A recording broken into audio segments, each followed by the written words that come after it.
Hey guys, this is Duke Dad. Welcome back to my channel. Today we're going to be continuing in Bantay Camay, and we're going to be covering circle punching.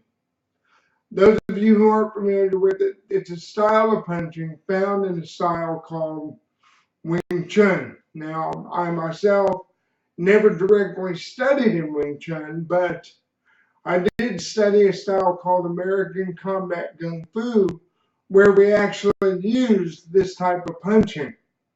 So the two share that similarities in that style of punching, and that's what I'm going to show you today.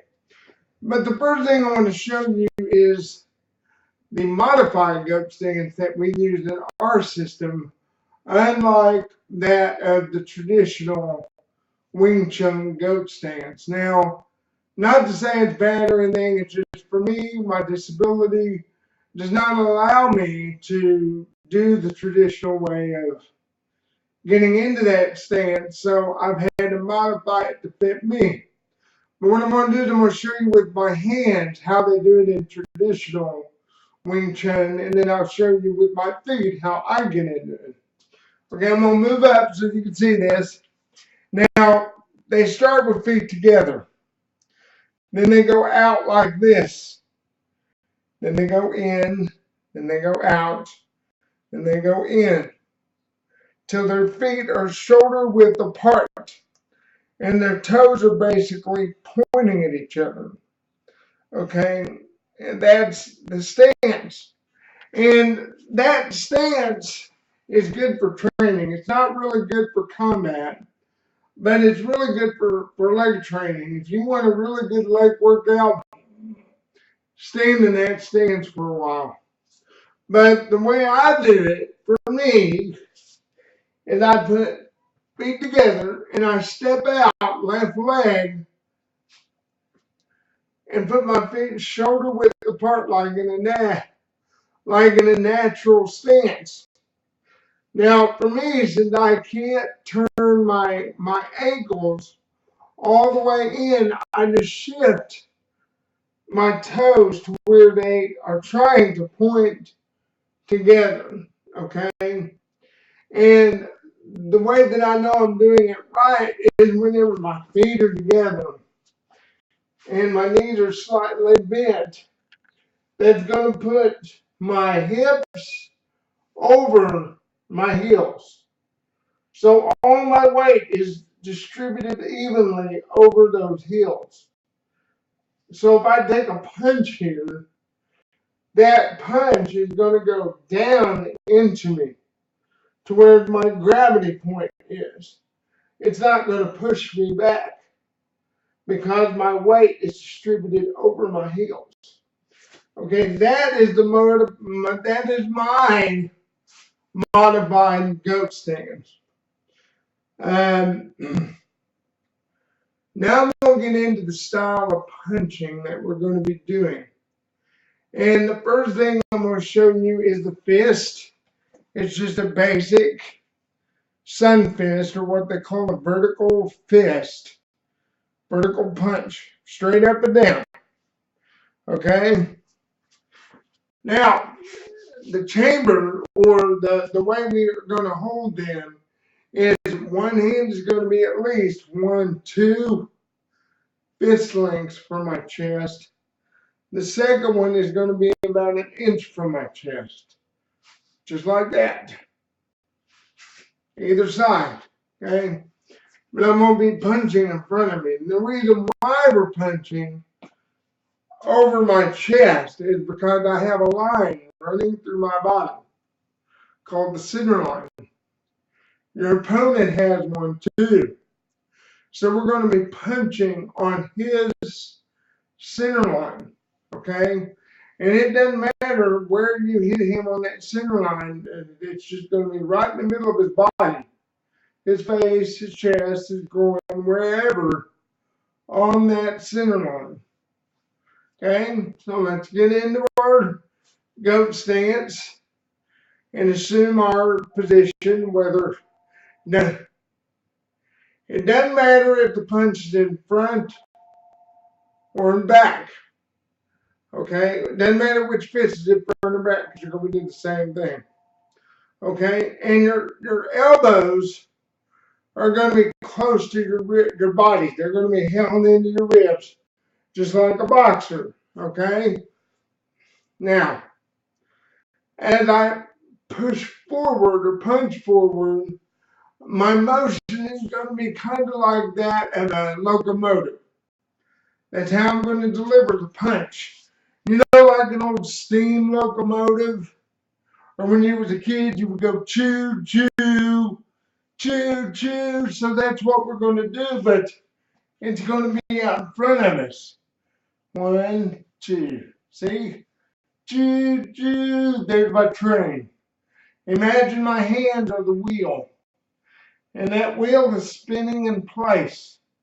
These arms, my arms, are the thrust. They're going to carry that energy out there.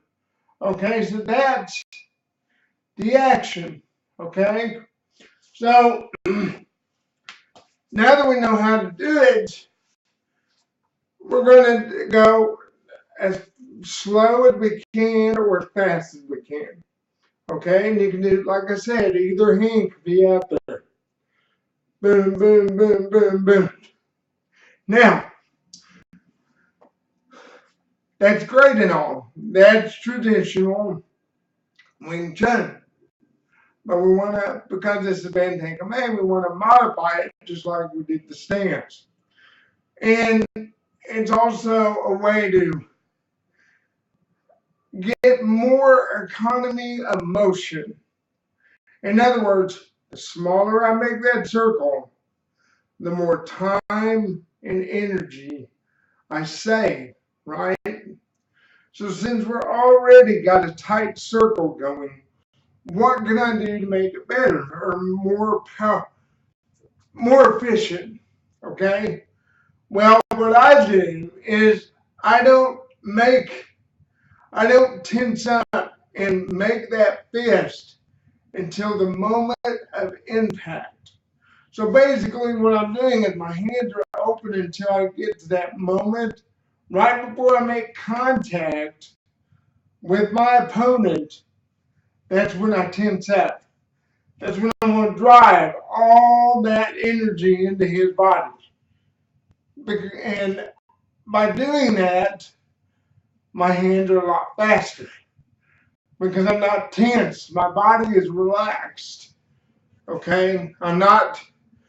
I am staying relaxed until that moment of impact. Okay, now that I showed you that, now I'm going to show you a couple variations on the circle punching. Okay, we have backward, and then we have diagonal. Either way, okay? So the first one is we're going to go backwards. So, imagine our train having to go in reverse. So instead of going forward, we're going to go backwards. We got to back up on the tracks. Choo, choo. See, I'm backing up. Choo, choo. Okay. Now, diagonal. Either, well, we're going to just go stick with forward. You can play with the backward, but diagonal is just your hands tilted. Imagine that center line going like this, and you're just going to punch on that diagonal line. You can do either side. You can go as fast as you want, or you can go as slow as you want. Now you can play with it some. You can go forward, diagonal, backwards. You can even go backward diagonally. But just play around with it and get a feel for it. Your body will tell you when you're doing it right. It doesn't feel forced. It doesn't feel robot-y in any way, if you know what I mean, Roy. It's not a robotic movement. Your body feels natural. Like I said, you don't want to tense up until that moment of impact. See, it doesn't interfere with my striking or the movement I'm doing. See, those hands just come up in a brief moment, and then they return to the impact. And my circle is very small. It's not like this. It's like this. That circle is right in here. Well, folks, I hope you enjoyed this video, and I hope it's informative. I hope you can put it into your practice as well. Thanks again for coming to visit my channel. Please give me a like. Please come subscribe. Join my community.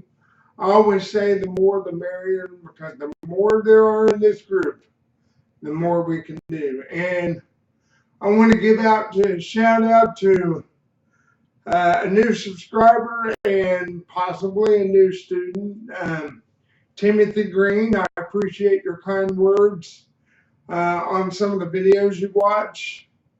Made my day hearing that. And again, thank you for following me. This is Duger Dad saying do good and deuces. Bye-bye, folks.